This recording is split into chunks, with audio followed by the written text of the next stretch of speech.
Alors, cette vidéo va être directe. Dans cette vidéo, on va parler des opportunités de business au Congo. Moi, j'ai passé un mois à Brazzaville. J'étais à Pointe-Noire, j'ai fait un peu le tour. La raison de ce voyage, c'était pour des raisons familiales, parce que ça faisait plus de 15 ans que je n'avais pas vu mes parents. Et aussi, je suis rentré pour du business. Alors, ce que j'ai découvert au Congo, ça m'a juste...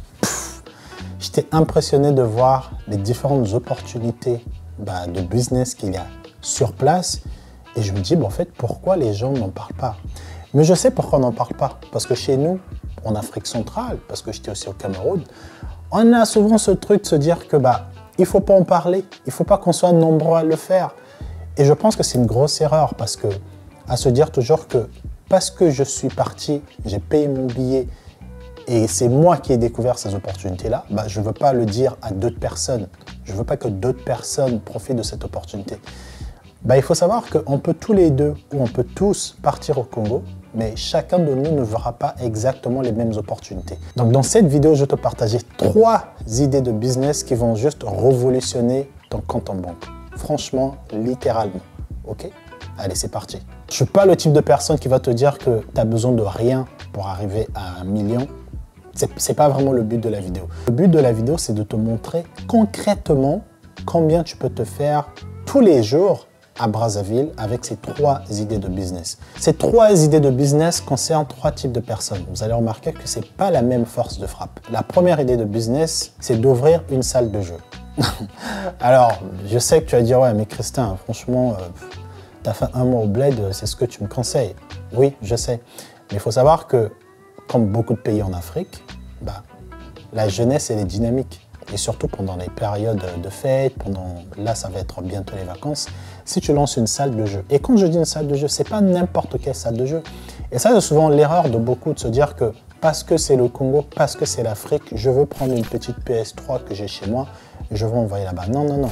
Et c'est ça souvent l'erreur que la plupart des personnes ont fait parce que j'ai regardé les salles de jeu à Brazzaville, à Pointe-Noire, à Dolisie, dans toutes ces petites villes. Et je me suis rendu compte que l'erreur était souvent de se dire qu'il y a des gens dans la diaspora qui se disaient que je vais envoyer une vieille PS3, je veux mettre une toute petite télé dans une salle dans des mauvaises conditions ou dans des conditions correctes et je vais attendre tranquillement ici mon petit salaire. Il faut savoir que les gens sur Brazzaville, ils sont connectés. Il y a Internet, voilà, tout le monde est connecté maintenant. Donc quand tu arrives avec un truc, si tu veux que ça fonctionne, peu importe ce que tu veux faire, mets les moyens. Loue une très belle salle, loue une salle, je sais pas, de 20 mètres carrés, bien blanche, tu refais la peinture. Tu es obligé de prendre des écrans minimum au moins 40 ou 45 pouces, comme le petit écran qui est derrière moi. Et aussi, mets le standing, c'est-à-dire que dans ta salle de jeu, il n'y aura pas juste des télés et des petits bancs et des petits tabourets. Tu es obligé au fait d'investir. Donc disons que tu investis 400 € x 3, donc 1200 €, non. 3 PS5 et aussi les postes téléviseurs, tu peux les acheter soit sur place ou ici.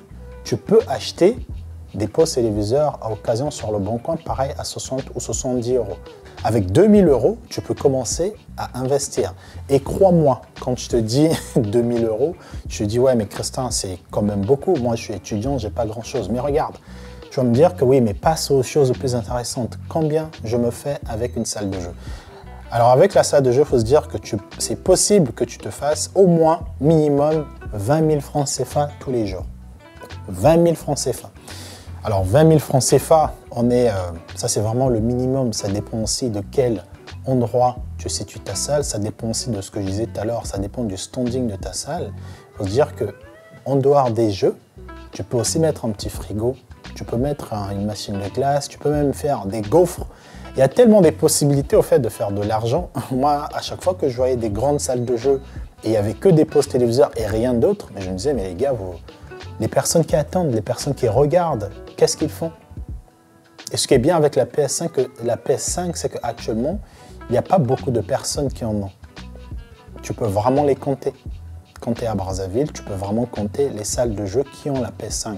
Ça veut dire que si tu as la PS5 dans ta salle de jeu, tu auras tous les jeunes de ton quartier qui viendront. Parce qu'il y a des personnes qui se disent qu'il faut que je joue au moins une fois à la PS5.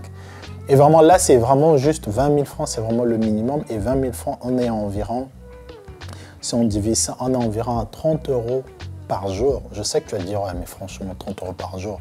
Mais quand on multiplie ça par 30, on est à presque 900 €. Et ça, c'est que le jeu. Si tu rajoutes d'autres choses à côté, tu es quasiment à 1000 € par mois. Et ça, on était vraiment sur le minimum. Après, ça va dépendre de quel type de jeu que tu as. Ça va dépendre aussi, vraiment, le plus important, c'est le standing. Si tu as un super standing, si tu as un très bon quartier, les locations, tu vas être environ 50 000 ou 70 000 francs, donc environ 120 € par mois de location. Si tu te dégages 900 € de chiffre d'affaires, si tu enlèves 100 et quelques euros pour la location, si tu enlèves maximum, allez, on va vraiment faire un maximum, si tu enlèves 250 € de charge avec la personne qui va s'occuper de nettoyer, la personne qui va s'occuper de sortir les bons et même le salaire, bah en fait, tu te fais plus de 600 € ou plus de 500 € de marge. Donc, au bout de 2 ou 3 mois, tu te rembourses en fait l'investissement que tu as fait. Donc, ça, c'était le premier business. Je sais que c'est lent, mais franchement, c'est super intéressant. Écoutez bien ce que j'ai à dire parce que le prochain business, là, vous avez vu avec un petit investissement de 2000 € comment tu arrives à générer 900 € par mois. Écoute maintenant le prochain business. Tu n'es pas prêt. Moi, c'était mon obsession. À chaque fois que j'entendais quelqu'un parler de ce business, je me disais, mais pourquoi les gens... Mais attends, mais c'est pas vrai, c'est pas possible. C'est pas possible que tu te fasses autant d'argent par mois. Eh bien oui, c'est possible, les gars. Ok ?